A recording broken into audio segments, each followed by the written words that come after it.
Hello everyone, my name is Daniel Backer and welcome to my channel. Today I'm going to be talking about my first impressions of Stalingrad by Vasily Grossman. This is an enormous doorstop of a book, just over 1,000 pages, including the footnotes. And I've actually kind of sworn off reading books like this just because I live in New York and it's very fast-paced and I can't really commit to books of this size, but my roommate has an enormous book collection and this was on one of the shelves and it just kept staring at me. You know when a book just like calls to you for some reason, you don't know why? It's a book about World War II, specifically the Battle of Stalingrad. I don't really know a lot about World War II. I'm not a big World War II buff, so for whatever reason, this one just stuck in my mind and it just kind of called out to me and said, I've got to read it. And so I answered the call and I'm very glad that I did. Now, I'll also say, in researching Vasily Grossman, everybody's always talking about Life and Fate, which I plan to read after this. That is the sequel to Stalingrad. And given the way that Stalingrad was created, a lot of people in the forums that I've read online are saying you shouldn't even read Stalingrad or you should just go straight to Life and Fate. And I'm actually very excited to know that Life and Fate is supposed to be better than this book because this is already shaping up to be one of the best books I've ever read. I'm just about 200, I'm exactly 200 pages into it as of today, and I can't put it down. It's amazing. And I think the reason that people say you should skip it is that there is no authoritative version of this book. The original version that was released in the Soviet Union was heavily censored. This is supposed to be the most comprehensive version where the translators, Robert Chandler and Elizabeth Chandler, they added a bunch of the censored sections back into it. And so like, this is as good as you're going to get. I could see how that could turn some people off, but to me, just as a reader, I don't really care about that. If anything, I think it's cool that it had to go through all of these different versions of the book and that this isn't even the complete version. It really makes it feel like the text itself is kind of this evolving thing. And yeah, I just could not urge you enough if you have any interest in reading Life and Fate to actually start with this because I am really, really digging it. It has such beautiful passages about the change that's happened in Russian society. All of the characters are so fully realized, and it's also not a very difficult read. So I think that I've gotten some kind of false perception after reading so much postmodernism that anything this big is also going to be very challenging on a sentence-to-sentence level, and it's really not. The prose is extremely deep and beautiful, but it's not difficult to parse. In fact, the only difficulty I've had with it is there's one chapter near the beginning where a ton of characters are introduced. And I would just say, don't let that scare you away because most of the chapters are not that way. Now, obviously, as a book that's supposed to be the World War II War and Peace, there are a lot of characters that continually get introduced, but at least 200 pages in, there's only been that one chapter where there was a dump of like a dozen characters all at once. In this edition, there is a character list in the back, and I've just been making my own character list for this too, because I don't like having to flip back to the character lists and to the footnotes. But I will say that I'm just having a blast with this. I've been keeping track of a lot of the most beautiful passages, and I'm going to read a couple of those in just a second. But before I do that, I wanted to talk a little bit about one of the main themes that's jumping out to me so far, and it's the theme of the depiction of the war versus the reality of the war. And this is something that I think a lot of people who are into postmodernism will recognize and appreciate, that when you're trying to capture something that's very massive and very complex, sometimes writers will go through this interesting investigation of the way that depictions can fail, the way that the representation is some sort of false construct of the actual reality of the war or of any complex topic. And that's exactly what Vasily Grossman is doing. But since it is written outside of any postmodern conventions, it doesn't seem to have the same sense of stylishness about it or the same sense of indulgence about it that other postmodern literature can have. And so it just feels very momentous. It feels very important to actually investigate that rather than it being just this aesthetic. I love it when they do that in postmodernism, but it can feel kind of flippant sometimes, or sometimes like, look at me, look what I'm doing this stylish thing. Here, it just seems like, oh yeah, this man, Vasily Grossman, who was he had a firsthand account of all of these important historic battles, was just trying to convey the gravity of what he saw and also the failure of being able to convey that. So it's super cool. The way that it's expressed specifically very early on, there's a character named Kovalyov who actually fought in some battles. And then there's this young kind of wise guy named Seryoza who gets drunk and is kind of talking about how he thinks that he knows more about what the generals should do in the war. And Kovalyov just kind of like puts him in his place. And it's like, bro, you will never understand what we actually had to go through by being out there on the front line. And then Seryoza like ends up crying later that night because he's like, oh God, I was really kind of just speaking out of my ass. I have no idea what's going on here. And there are a lot of different examples of that. I'm not going to go through all of them right now, but another really striking example of this is a character named Bykov, who is a general. And even though he has a lot of power and a lot of prowess in his social position as a general, he's somebody who is so much more concerned with having the best report of the war as opposed to actually solving the contemporary problems that they're facing there. And so he's always like a few weeks behind because he's responsible for reporting on the war. But then people will be coming into his office being like, hey, there's decisions that you need to make as a general right now. And he kind of waves them off because he wants to have a pristine depiction of the war or a pristine report of the war. And this sort of blows up in his face when he has to have a super important meeting where he's reporting a bunch of stuff that had happened. And in giving his report, he like forgets one of the people's names who died. And his, I almost said his inferior, his subordinate, someone named Novikov, who, even though he doesn't have as much power as Bykov, Novikov like actually understands the gravity of people dying in this war. And so Novikov kind of speaks out of turn, or no, he gets called on to say like who was the guy who died. And he just speaks up and he's like, it's Lieutenant Colonel Alfarov. And the guy who calls on him right away says, memory eternal.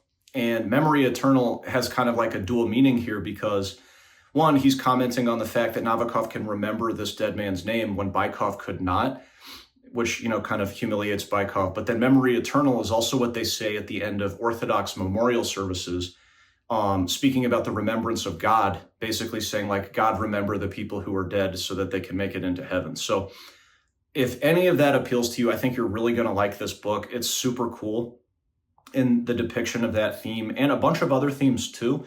And even though that theme is very prevalent, just the humanity of these characters is the thing that's just blowing me away.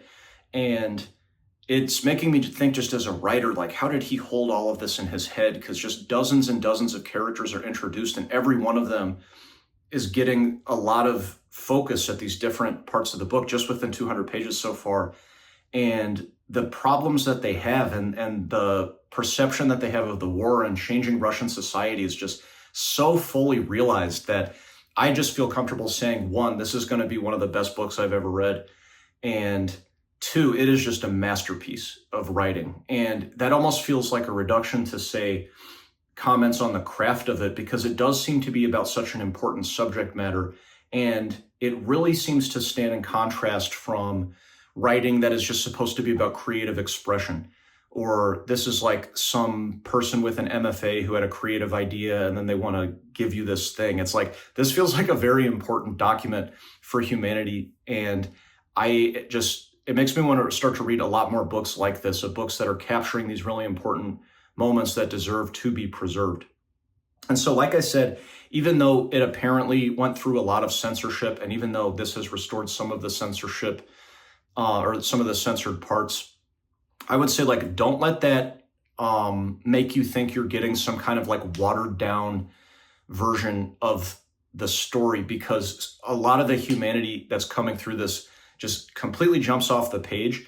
And as you might be able to project onto it, it might seem like sort of falsely, or to like falsely praise the Soviet Union and not criticize it too much. But there are a good amount of sections in the book that are talking a lot about the tension between actually wanting to stand up for what is right and the way that the Soviet society or individuals within Soviet society were not doing that. So again, you might have some kind of perception of this book as being like propaganda or something like that. And that just could not be further from the truth.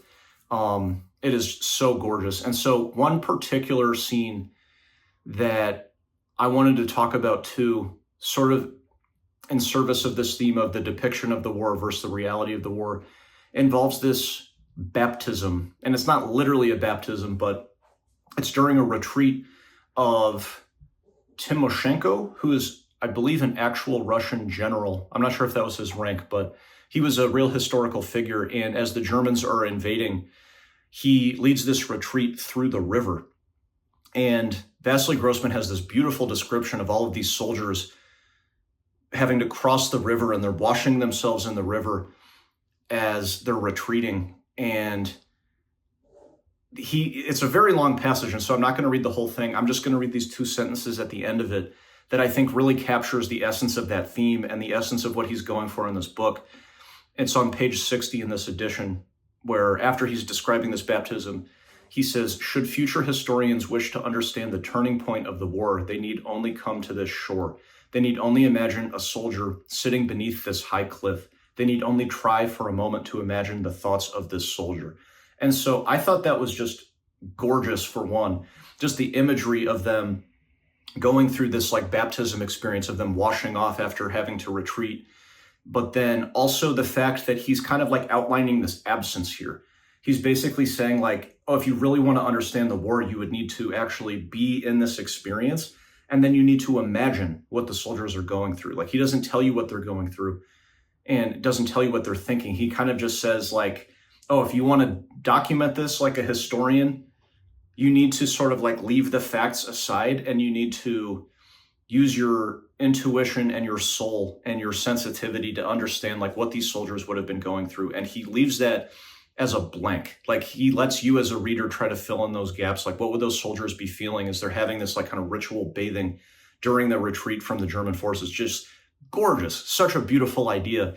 And again, not just aesthetic. This is so important, it seems, to think about and to deal with. And so I just want to read maybe 1 or 2 other passages here. I think I'll read just one more because I don't want this video to go too long.